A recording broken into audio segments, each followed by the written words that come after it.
পাঙ্গাস মাছের কড়িয়া পাতুরি। নমস্কার, ভিলেজ কুকিং বাংলাদেশ ইউটিউব চ্যানেলে আপনাদের সবাইকে স্বাগতম। আমাদের মধ্যে অনেকেই কিন্তু পাঙ্গাস মাছটা খুব বেশি পছন্দ করেন না। এই মাছটি অনেকেরই অপছন্দে, আবার অনেকেই এই মাছটি খুব লোভনীয়ভাবে খেয়ে থাকে। অনেকে তো এই মাছের স্মেলের জন্য এই মাছ থেকে 100 হাত দূরে থাকুন। আমার ইউটিউব চ্যানেলে পাঙ্গাস মাছে কিন্তু ভিন্ন ধরনের রেসিপি দেওয়া আছে। আপনি যদি এভাবে রেসিপি করে খান, আমি বলছি এই মাছ পাতুরি দিয়ে আপনি এক থাল ভাত খেতে পারবেন। হ্যাঁ, আজকে শেয়ার করব পাঙ্গাস মাছের পাতা ছাড়া কড়িয়া পাতুরি। প্রথমে মাছটিকে ভালোভাবে কেটে ধুয়ে পরিষ্কার করে নিব।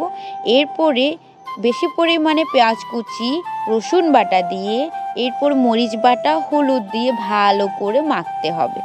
এরপর কড়াইতে তেল গরম করে মাছটি দিয়ে এপিঠ ওপিঠ ভালোভাবে উল্টিয়ে নিব। যে বাটিতে মাছটি মাখা হয়েছে ওই বাটিতে একটু জল দিয়ে মাছটিতে দিয়ে দিব। এরপরে জাল দিব, ভালো করে ফোটাবো। অবশ্যই আপনি এখানে কুচনো পেঁয়াজের জায়গায় একটু কমিয়ে দিয়ে আপনি এখানে বাটা পেঁয়াজটিও দিতে পারেন। আর এই মাছের ঝালের পরিমাণটা একটু বাড়িয়ে দেবেন। আর আমরা এখানে কিছু কাঁচা লঙ্কা দিয়ে দিলাম, কারণ হচ্ছে ঝালের পরিমাণটা যেন একটু বেশি হয়।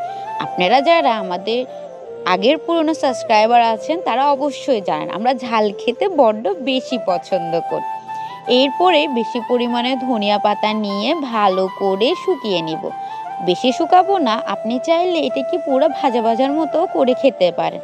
আমরা একটু ঝোল দিয়ে ভাত খেতে পছন্দ করি, তাই একটু ঝোল রাখবো।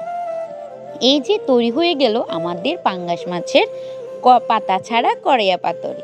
এভাবে একবার ট্রাই করে দেখবেন, খেতেও ভালো লাগবে আর স্মেলটিও লাগবে না। যাই হোক, আমার ভিডিওটি ভালো লাগলে অবশ্যই লাইক কমেন্ট শেয়ার করবেন। দেখা হচ্ছে আবার নতুন কোনো ভিডিওতে, নতুন কোনো টিপস নিয়ে, নতুন কোনো রান্না নিয়ে। সবাই ভালো থাকবেন। রাধে রাধে।